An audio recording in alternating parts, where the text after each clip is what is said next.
Saul Canelo Alvarez is the first ever undisputed world champion at 168 and has dominated an entire division inside 12 months, which is an outstanding achievement, something boxing fans should relish and young fighters should take as inspiration to pursue greatness and create their own legacy. Some argue how good Canelo's opponents were. Fact is, Callum Smith, Billy Joe Saunders, and Caleb Plant were undefeated super middleweight world champions. So whatever these former champions will do from here on, Saul Canelo Alvarez did what he had to do, beat the best available competition in or close to their prime, and beat them in dominant fashion.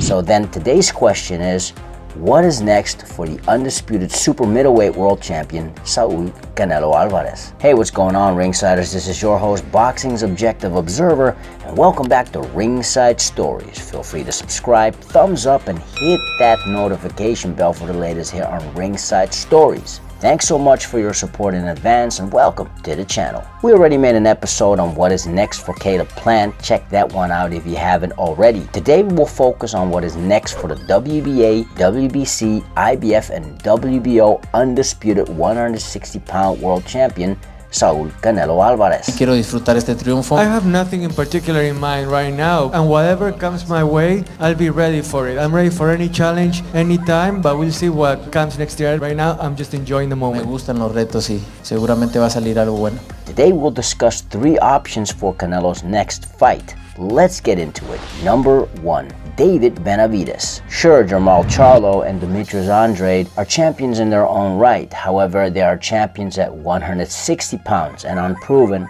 at super middleweight nonetheless. David Benavidez, on the other hand, is the youngest fighter since its inception in the late 80s to ever win a world title at 168. Benavidez won the WBC super middleweight world title twice and lost it as many times, but never inside of the ring. In fact, the WBC title Canelo won in December 2020 was the very same title David Benavidez was stripped off months prior when Benavidez failed to make weight for his bout against Romer Alexis Angulo. That goes to prove that Benavidez is a big super middleweight.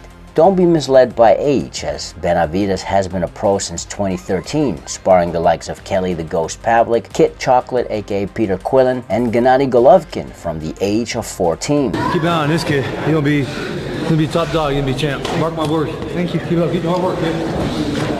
Unlike Canelo's 2 last opponents, Billy Joe Saunders and Caleb Plant, David Benavidez possesses heavy hands, which explains his fairly high knockout percentage. El Bandera Roja can switch levels, sends body shots with bad intentions, and puts his shots together well. As of this recording, David Benavidez is still undefeated, ranked number 1 with the WBC, and although a bit raw, there's a compelling argument to make based on his skill, ferociousness, speed, and power. David Benavidez currently is the biggest threat for Saul Canelo Alvarez in the super middleweight division. If I would have been an easy target, they would have took me already. You know what I mean? Like everybody else says that I'm an easy fight. You know, if I was such an easy fight, I'm a 2-time world champion. And if that was that easy to take out, they would have did it already because it's a good name on the resume. But they haven't done it for a reason. And since Benavidez held the WBC title that now belongs to Saul Canelo Alvarez, a win over David Benavidez would leave absolutely no doubt that Saul Canelo Alvarez has nothing left to prove in the 168-pound division. It's been a long time coming. I've been professional almost 8 years now. Next year is my 9th year pro, so I've been putting in work for a long, long time.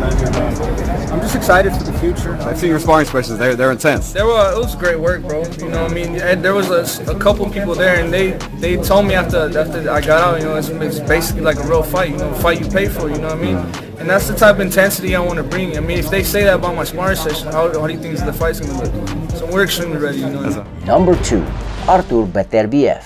Artur Beterbiev is the reigning WBC and IBF light heavyweight champion of the world. 16 wins by way of stoppage. As dominant a champion inside of the ring and aesthetically speaking, Beterbiev has some striking resemblance with a fellow famous countryman.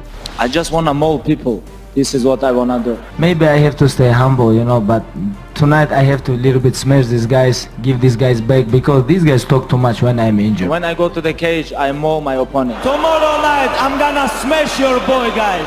I'm gonna smash your boy. Much like the now retired former undisputed UFC lightweight champion Khabib Nurmagomedov, Artur Beterbiev was cut from the same Dagestani cloth, as his fighting style screams action-packed. As far as Beterbiev's take on Saul Canelo Alvarez, Канело хороший боксер, я считаю. Мне нравится он просто. Я открыт к любым этим поединкам, то есть я приветствую любой объединительный бой. Artur Beterbiev has been dropped a couple of times, showing some defensive lapses, and an aging fighter at 37 once January 2022 rolls by. Should Beterbiev get past former WBA interim titleist Marcus Brown, a Canelo-Beterbiev matchup would be most interesting, as during his undisputed run at 168, Canelo for most part has been a pressure fighter, whereas Canelo was mostly known for his boxing and counterpunching. So over the years, Saul Canelo Alvarez has evolved as a fighter tremendously. Yet, facing a naturally bigger fighter, harder puncher, it'd be an engrossing clash of styles, especially if Canelo opts to trade in the pocket with Artur Beterbiev, as the Russian unified light heavyweight champion of the world has been regarded by some as the hardest puncher in boxing pound for pound. A lot of people now, they're wondering if you have a harder punch than Deontay Wilder. Some say you do. What do you think yourself? No, I don't think so. It's Wilder is heavyweight, and I'm light heavyweight. It's. They say pound for pound as a light heavyweight, you hit harder than Deontay Wilder. I don't know. The fight against Beterbiev is a legacy fight, yet probably the most dangerous for Canelo. He just fought 4 fights in under 12 months, and the Mexican champ wants to repeat that in 2022. Will Artur Beterbiev be one of Canelo's next opponents? Number 3, Dmitry Bivol, another undefeated world champion hailing from Russia, yet unlike his power-punching comrade, Dmitry Bivol is a savvy, calculated operator, a true boxer-puncher with a vast amateur background of close to 300 fights. Bivol has sublime ring IQ, formidable footwork, shoots a piston-like jab, accurate, and is able to fire off quick combinations. Defensively sound, Dmitry Bivol is currently in his prime, holds significant wins over hard-hitting Joe Smith Jr., who currently holds the WBO Light Heavyweight World Championship, and former Lenil/Ring Magazine Light Heavyweight Champion of the World, Jean Pascal. Now, when negotiations for Canelo vs. Plant fell through for a second time in the summer of 2021, Canelo set his sights on Dmitry Bivol. Many people want to fight against Canelo, and me too, because if I fight Canelo, many people will see my fight, and many people will know who I am, and I will show them my skills. Now, if the fight between Canelo and Bivol happens, the question is, what weight would the fight be fought at? What about 168? It's not big problem for me, and because I'm not a big guy for light heavyweight. Regardless of the weight, I personally think Dmitry Bivol would be Canelo's toughest fight from a tactical point of view. The reigning WBA light heavyweight champion is the most experienced, most versatile, and has the most ring IQ of all the fighters mentioned in this list, on top of the reach and height advantage the Russian has over Canelo. Doesn't matter who will first, who wanna fight me first, I'm open for every one from light heavyweight division top 10 fighters.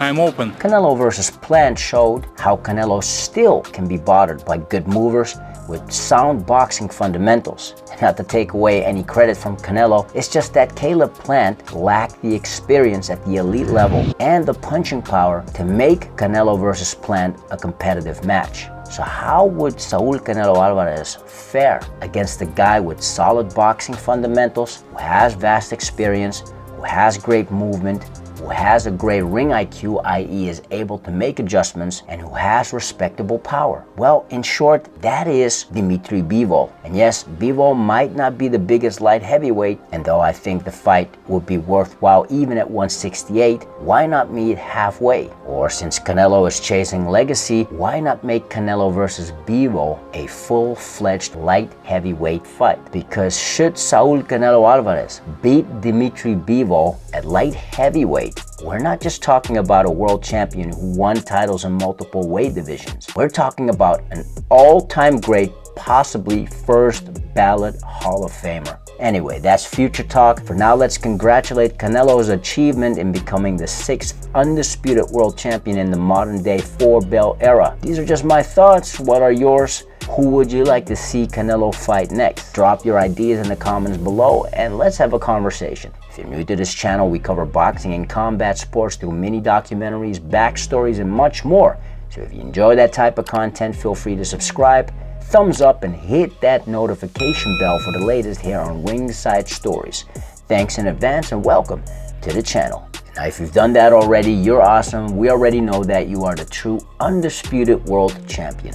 Till next time, Ringsiders, this is your host, Boxing's Objective Observer, with Ringside Stories. Thanks for watching and have a legendary day.